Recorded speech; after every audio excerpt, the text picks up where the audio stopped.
Sahabat Kompas TV, kembali lagi bersama saya Edwin Chan di Top 3 News Kompas TV. Kita akan membahas 3 berita terpopuler yang terjadi pada hari ini, Senin 18 Desember 2023. Langsung kita lihat ke berita yang pertama.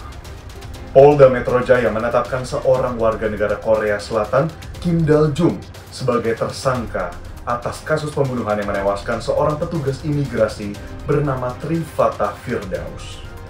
Tersangka Kim Daljung diduga mendorong korban Trifatah Firdaus dari lantai 19 sebuah apartemen di Tangerang pada 27 Oktober 2023 lalu.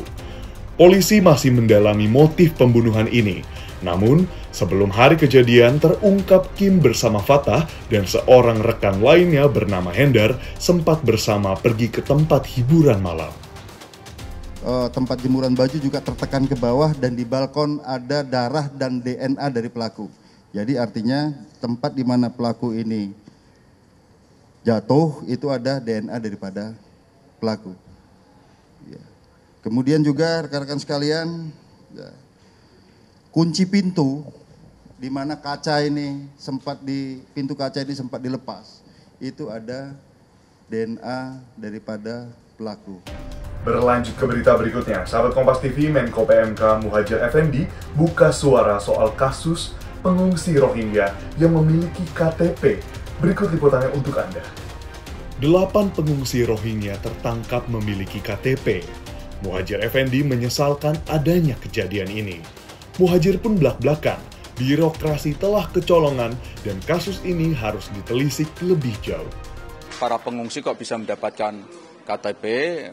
Mungkin ada di kewenangan Kementerian Dalam Negeri ya, untuk memastikan kenapa dia mendapatkan KTP itu. Tetapi saya termasuk orang yang sangat menyesalkan sampai terjadi, dan itu berarti birokrasi kita itu telah kecolongan dengan kasus itu.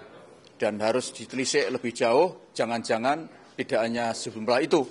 Mungkin jangan-jangan sudah banyak para pengungsi ini kemudian melakukan naturalisasi secara diam-diam. Dan ini saya kira tidak boleh terjadi. Dan sebagai berita yang terakhir, sahabat Kompas TV, PPATK mengungkap transaksi janggal dana kampanye pemilu merata di antara partai politik yang mengikuti kontestasi pemilu 2024.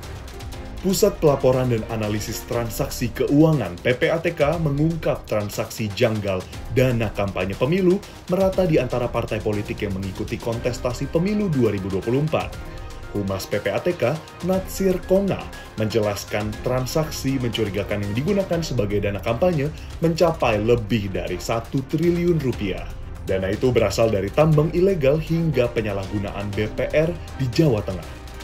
Dan memang dari indikasi perputaran dana yang ada pada rekening para beberapa peserta yang ada itu mengindikasikan ada dana yang berasal dari tindak pidana, salah satunya dari illegal mining dan juga ada beberapa dari tindak pidana lainnya.